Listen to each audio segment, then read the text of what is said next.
আপনারা শুনছিলেন আমার আগে বেশ কয়েকজন বক্তা আপনাদের সামনে কথা বলতে গিয়ে বলছিলেন সেই বিষয়গুলি।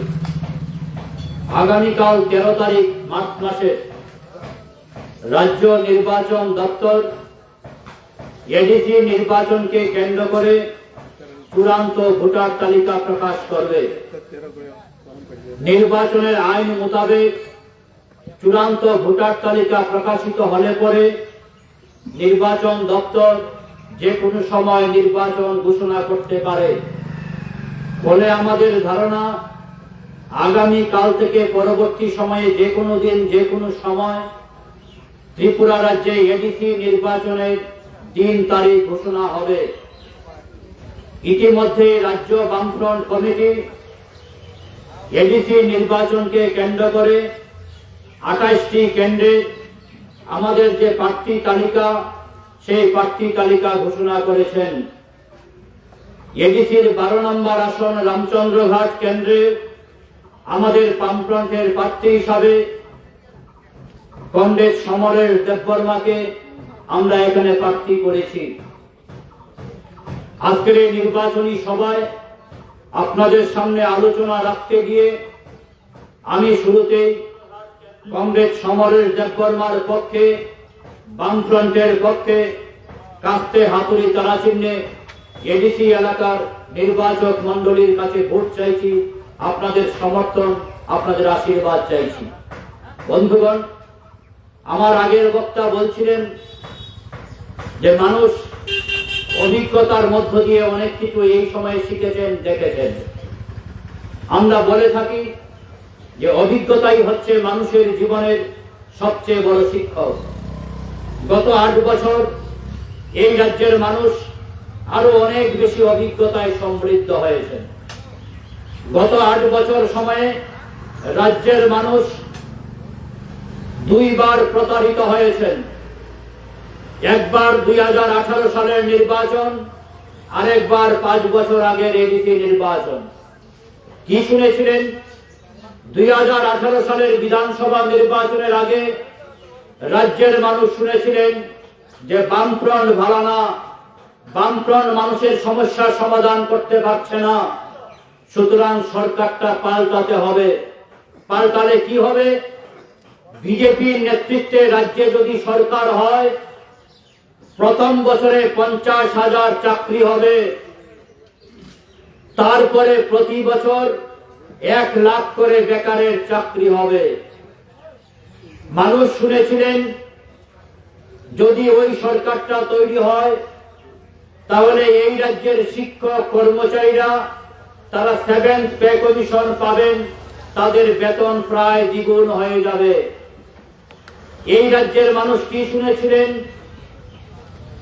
যে এই রাজ্যের শ্রমিক, কৃষক, গরিব অংশের মানুষ যা চাইবেন সব পাবেন। রেগার কাজ বছরে 200 দিন পাবেন, রেগার মজুরি 340 টাকা পাবেন।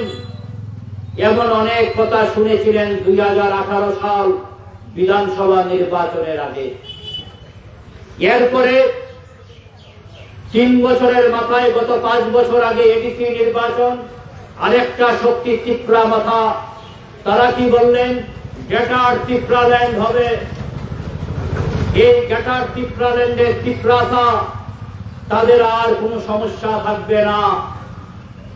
এবং সেই গ্রেটার ত্রিপুরা ল্যান্ড শুধু ত্রিপুরা না, একেবারে সেই বাংলাদেশ, বাংলাদেশের বিস্তীর্ণ এলাকা চট্টগ্রাম পর্যন্ত যুক্ত হয়ে যাবে গ্রেটার ত্রিপুরা ল্যান্ড। যা চাইবেন সব হবে। আজকে 8 বছর বাদে বন্ধুগণ আমরা জিজ্ঞাসা করছি কি পেলেন কি পেলেন না, হিসাব করুন। নির্বাচন হচ্ছে হিসাব করার বিষয়। নির্বাচন হচ্ছে একটা উচ্চ রাজনৈতিক সংগ্রাম।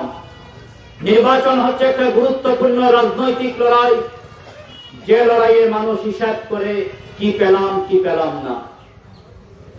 25 বছর এক নাগারে বামফ্রন্ট দেখেছেন, এক নাগারে দীর্ঘ সময় এডিসির ক্ষমতায় বামফ্রন্টকে দেখেছেন। আমরা এটা দাবি করি না যে দীর্ঘ সময় বামফ্রন্ট রাজ্যের ক্ষমতায় ছিল, এডিসির শাসন ক্ষমতায় ছিল। আমরা সব মানুষের সব সমস্যার সমাধান করতে পেরেছি এই দাবি আমরা করি না। অসংখ্য সমস্যা ছিল মানুষের, আমরা বামফ্রন্ট সেই সমস্যার সমাধান করতে পারিনি। কিন্তু প্রচন্ড সীমাবদ্ধ ক্ষমতার মাঝে দাঁড়িয়েও যতটুকু সম্ভব আমরা চেষ্টা করেছিলাম এই রাজ্যের বেকারদের সরকারি চাকরির জন্য। আমরা চেষ্টা করেছিলাম রাস্তাঘাট তার মান উন্নয়নের জন্য, নতুন নতুন রাস্তাঘাট তৈরি করবার জন্য। আমরা চেষ্টা করেছিলাম বাজার হাটগুলির কিছুটা মান উন্নয়ন করবার জন্য। আমরা চেষ্টা করেছিলাম নতুন নতুন করে কিছু জেলা, কিছু সাব ডিভিশন, কিছু ব্লক তৈরি করার মধ্য দিয়ে প্রশাসনিক ক্ষমতাকে আরো বেশি মানুষের কাছে পৌঁছে দেওয়ার জন্য। যার ফলশ্রুতি খোয়াই সাব ডিভিশনে ছিল 2টা ব্লক, খোয়াই আর তেলিয়ামুড়া। এই খোয়াই সাব ডিভিশনকে ভেঙে আমরা খোয়াইকে জেলা করেছিলাম। আমরা এই খোয়াই সাব ডিভিশনকে ভেঙে 2টা sub division, Teliamura sub division এবং খোয়াই সাব ডিভিশন করেছিলাম। বামফ্রন্ট 2টা ব্লক খোয়াই এবং তেলিয়ামুড়াকে ভেঙে তেলিয়ামুড়া, মুঙ্গিয়াকামি, কল্যাণপুর, তুলাসীগড়, পদ্মবিল এবং খোয়াই 6টা ব্লক আমরা করেছিলাম। তার মধ্য দিয়ে প্রশাসনিক ব্যবস্থার ক্ষমতার সেই বিকেন্দ্রীকরণ করেছিলাম, কিভাবে মানুষের কাছে ক্ষমতাকে আরো বেশি করে পৌঁছে দেওয়া যায়।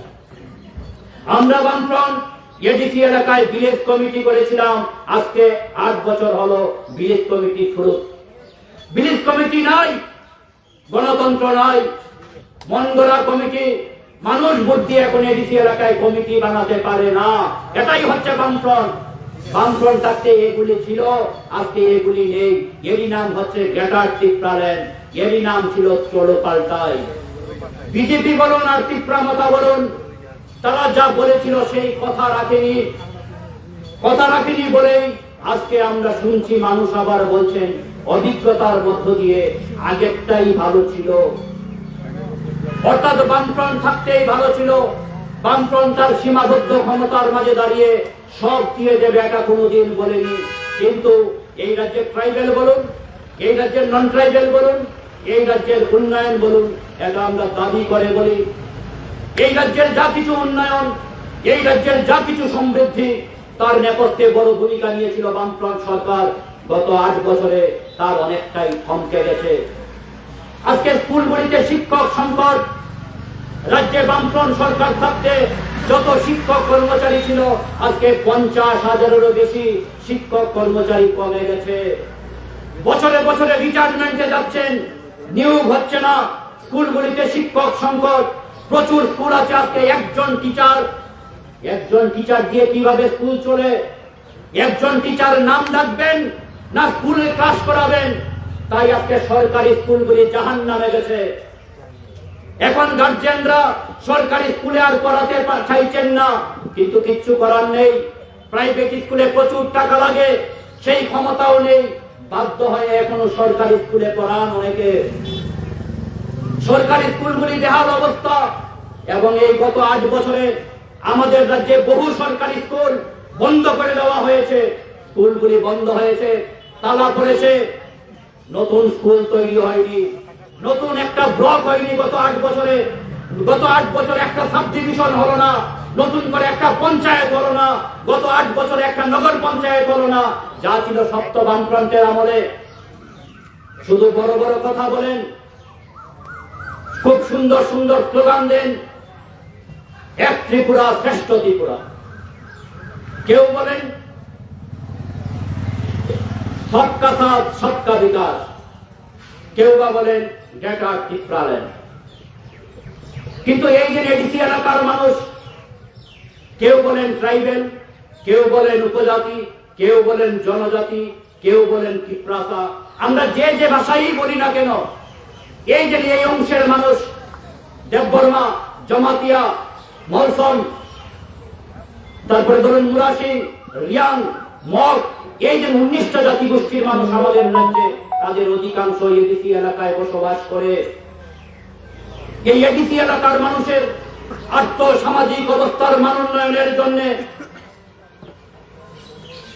দেশের প্রধানমন্ত্রী ইন্দিরা গান্ধী, রাজ্যের মুখ্যমন্ত্রী নৃপেন চক্রবর্তী, শিক্ষামন্ত্রী দশরথ দেব, সেই সময়ে তৈরি হয়েছিল জেলা পরিষদ। এই এডিসি উপজাতি অংশের মানুষের রক্ষা কবচ, তাদের সম্পত্তি রক্ষা করতে হবে, তাদের জীবন মানের আরো উন্নয়ন করতে হবে। সেই ভাবনা নিয়ে, সেই লক্ষ্য নিয়ে তৈরি হয়েছিল এডিসি। আজকে এডিসি এলাকার অবস্থা কি? 5 বছর যাবৎ তীব্রামতা এডিসি চালাচ্ছেন। আজকে মাসের কত তারিখ যায়, এখনো অনেক এডিসির এমপ্লয়ি বেতন পায়নি।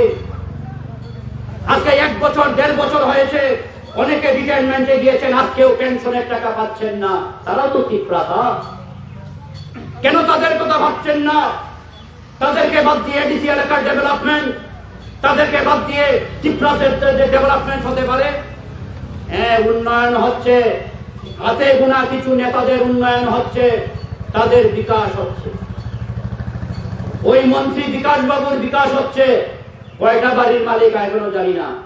কখনো শুনি নয়ডা হরিয়ানাতে বাড়ি করেছে, কেউ বলেন দিল্লিতে বাড়ি, কেউ বলেন আগরতলায় বাড়ি। আমি সত্য মিথ্যা জানি না, কিন্তু পত্র পত্রিকাতে উঠছে। এক মন্ত্রী কেন, আগরতলা শহরে কিছু কিছু মন্ত্রীর বাড়ি দেখলে তাজ্জব বনে যেতে হয়। এক একটা অট্টালিকা তৈরি করছেন, কোটি কোটি টাকা খরচ করে সেখানে মন্ত্রীদের বাড়ি তৈরি হয়। এডিসির উন্নয়নের টাকা নিয়ে এডিসি মেম্বাররা সুইজারল্যান্ড সফরে যায়। এর নাম ডেভেলপমেন্ট, এর নাম উন্নয়ন।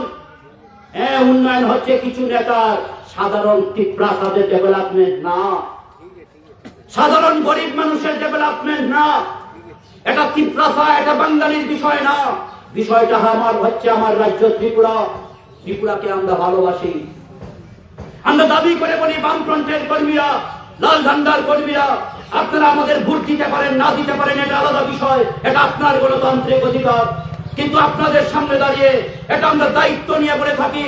25 বছর গভর্নমেন্টে ছিলাম এক নাগারে, তার আগে 10 বছর নিপেন চক্রবর্তী, দশরথ দেবদের সরকার, 35 ইয়ার্স, 35 বছর এক নাগারে ত্রিপুরা রাজ্যে, এক নাগারে না হলেও মাঝে 5 বছর গ্যাপ দিয়ে 35 বছর বামফ্রন্টের সরকার ছিল। দাবি করে বলতে পারি, একজন মন্ত্রীর বিরুদ্ধে কোন দুর্নীতির অভিযোগ কেউ বলতে পারবেন না। কেউ বলতে পারবেন না পদ্মদেব বর্মা 5 তলা দালান বাড়ি বানিয়েছেন। কেউ বলতে পারবেন না প্রয়াত সমীর দেব সরকার দিল্লিতে বাড়ি বানিয়ে তৈরি করে গেছেন। আমরা দায়িত্ব নিয়ে বলি, এটাই বামফ্রন্ট। কিন্তু আজকের মন্ত্রিসভার চেহারা কি? তাদের দলের লোকরা বলছে খালি কমিশন কমিশন, তুল্লাবাজির পার্সেন্টেজ। যারা ঠিকাদারি ব্যবসা করেন তারা সবচেয়ে বেশি বলতে পারবেন। এখন কাজ করলে এখানে পার্সেন্টেজ দিতে হয়। দাবি করে বলছি, বামফ্রন্টের সাধারণ কর্মী হিসাবে একজন, কোন সিপিআইএম এর এমএলএর নাম কেউ বলতে পারবেন? যারা ঠিকাদারি করেন, এখন তো অনেকে তীব্রা মাথা করেন, অনেকে বিজেপি করেন, আমাদের বিরোধী করেন, কোনো আপত্তি নেই। কিন্তু বলতে পারবেন যে বামফ্রন্ট আমলে কাজ করতে গিয়ে সমীর দেব সরকারের বাড়িতে টাকা দিয়ে আসতে হতো, নির্মল বিশ্বাসকে টাকা না দিলে পিডব্লিউডি অফিসে ঢুকতে দেওয়া হতো না। দায়িত্ব নিয়ে বলছি, কোনদিন পিডব্লিউডি অফিসের বারান্দাতেও পা রাখেনি বামফ্রন্টের আমলে। এটাই বামফ্রন্ট, এটাই হচ্ছে তাদের সঙ্গে আমাদের ডিফারেন্স। এই জায়গায় দাঁড়িয়ে তাই বন্ধুগণ আমি বলছিলাম, আমার আগের বক্তা যে কথাটা বলছিল যে অভিজ্ঞতাই মানুষের জীবনের সবচেয়ে বড় শিক্ষক। আমি আর কথা বাড়াচ্ছি না, আমি শুধুমাত্র এই আবেদনটুকু রাখবো, কাকে ভোট দেবেন আপনাদের বিষয়, কিন্তু অভিজ্ঞতার মধ্য দিয়ে একটু মিলিয়ে নেবেন আমাদের কথাগুলি। বামফ্রন্টের সরকার দেখেছিলেন, আজকে 8 বছর যাবৎ ওনাদেরও সরকার দেখছেন। আজকে কারা সরকার কারা বিরোধী এটাই তো বুঝি না মাঝে মাঝে। রাজ্যের সরকারে বিজেপিও আছে, আইপিএফটিও আছে, তীব্রমতাও আছে, কিন্তু মাঠে ময়দানে তাদের আলোচনা কথাবার্তায় আমরা বুঝি না তারা কে সরকারে আর কে বিরোধী। একটা অদ্ভুত সরকার, সরকারে আছে তীব্রমতা, কিন্তু মানুষকে এমন ভাবে তারা বোঝানোর চেষ্টা করছেন যেন ওনারা বিরোধী দল। ফলে এই বিষয়গুলি বুঝতে হবে, সবটাই হচ্ছে নাটক।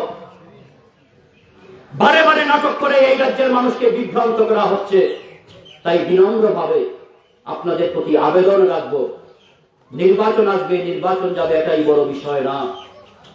অভিজ্ঞতার মধ্য দিয়ে বুঝবার চেষ্টা করুন, সিদ্ধান্ত নেওয়ার চেষ্টা করুন। এডিসি নির্বাচন একটা গুরুত্বপূর্ণ রাজনৈতিক লড়াই। এই লড়াই আগামী দিনে রাজ্য রাজনীতির দিশা দেখাবে। ত্রিপুরা কোন পথে যায়, ত্রিপুরা কোন দিকে যাচ্ছে, এই রাজ্যের মানুষ আজ তাকিয়ে রয়েছে এডিসি নির্বাচনে। তাই আমরা বিশ্বাস করি, আমরা আশা করি সেই অভিজ্ঞতার মধ্য দিয়েই এই এলাকার শ্রদ্ধেয় নির্বাচক মণ্ডলী আপনারা আগামী দিনে সেই সিদ্ধান্ত গ্রহণ করবেন। আপনাদের প্রত্যেকের ভোট কাস্তে হাতুড়ি তারা চিহ্নে দিয়ে বামফ্রন্টের প্রার্থীকে বিপুল ভোটে জয়যুক্ত করবেন। এই কয়টি কথা বলে উপস্থিত সবাইকে আবারও আমার শ্রদ্ধা, নমস্কার, অভিনন্দন জানিয়ে কথা বলা শেষ করছি। সবাই ভালো থাকবেন, সুস্থ থাকবেন। ইনকিলাব জিন্দাবাদ।